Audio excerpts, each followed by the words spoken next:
Graphics technology has been a central part of gaming since its inception. The Super Nintendo and Sega Genesis were marketed heavily on the fact that they were 16-bit systems. Nobody really knew what that meant, but they knew it was better than the 8-bit NES. PlayStation and the Sega Saturn introduced the 32-bit era and rich media with CD-ROM drives. Nintendo took a different approach and went 64-bit while retaining cartridges and so on. PC hardware has been driven by NVIDIA and AMD launching new graphics hardware on an annual basis, and games continue to get prettier. The patterns have been fairly predictable for the past couple decades. New, more powerful consoles hit every 5 to 7 years, and PC is ever evolving. And you're likely to be spending $300 or more to get the latest and greatest, and you'll be hooking that up to your TV or monitor to play. Mobile has upended this a bit, but are ARM-powered Android and iOS devices up to the task? Every new product announcement, whether from Apple, Google, or Amazon, sees gaming represented on stage, often with a variant of the phrase console quality graphics used in stride. I've even been known to take to Twitter and declare that a game running on my iPad looks as good as an Xbox 360 game. Let's take a look at the evidence for some of these claims, if they are fair, and where mobile is really succeeding for core experiences. Quick caveat before we get into things here, we won't be touching on casual, free-to-play, or other more mobile-centric experiences. It's not that these aren't valid or fun genres and categories, they are just a topic for another discussion. We're talking core games and graphics here. So Google took the stage at their annual I/O conference not long ago and announced an initiative to get Android on the TV, aptly named Android TV. Alongside the expected focus on media, there was also a brief showing of gaming on a prototype system that was said to be running NVIDIA K1 based hardware. You don't need to know the technical specs for the K1, you just need to know that it's NVIDIA's latest and greatest mobile graphics hardware, and they themselves have labeled it as desktop class. So what do you show when trying to showcase new hardware? You guessed it, the Unreal Engine.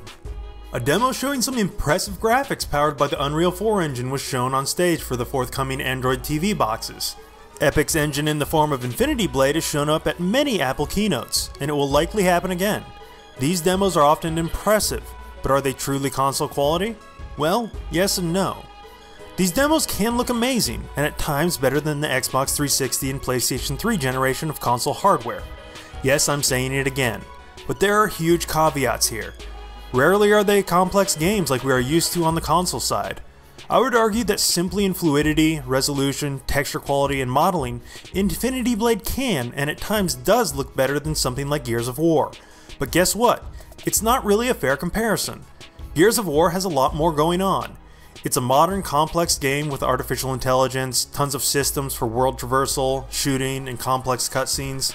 Infinity Blade is very straightforward in comparison, and if it had to account for all these things, the graphics would take a hit. There is a sweet spot though, and there are some seriously beautiful and technically impressive 3D games that deliver some of the best of both worlds. Here are a few notable standouts and personal favorites of mine. Deus Ex: The Fall. As a huge fan of the series, this one really did it for me. The graphics weren't up to par with the 2011 entry in the series Human Revolution, but they were close enough, and the gameplay was mostly intact. I thoroughly enjoyed this one and thought it looked pretty great on my iPad too. I hope the plan to release more mobile entries is still in the cards. Grand Theft Auto. The whole series of GTA 3 era games have hit mobile, and they are the prettiest versions of the games available. You may be able to get higher resolutions on the PC versions, but the mobile versions have been revisited with better lighting, textures, and more. If you have a controller, these really are the definitive versions. XCOM. 2K took a unique approach in bringing the XCOM reboot to mobile. They just ported the full game, and it turned out reasonably well. Mechanically, the game is intact, but the visuals have seen a slight downgrade in quality. Modern Combat. Gameloft has long been infamous for being the company that takes proven formulas from the console and puts it on mobile, and they still are, but their games are well made and technically stunning. Modern Combat is their take on Call of Duty, and these games look amazing and play well. Asphalt 8. This is Gameloft's Need for Speed equivalent, but it has grown out of that. It has evolved into an arcade racer through and through, and just look at it. Infinity Blade.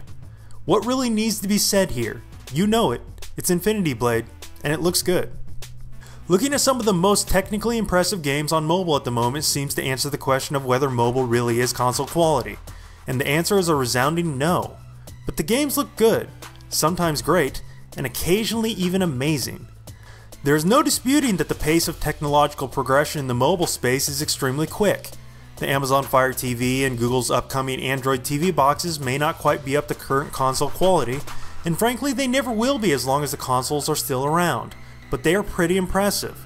It's an interesting time when modern looking games can be played on $100 boxes, but I still don't quite think we've hit that sweet spot yet. Maybe in a couple years. Thankfully it's not an either or situation. I love playing games on my PlayStation 4, but I also enjoy playing on my iPad as well.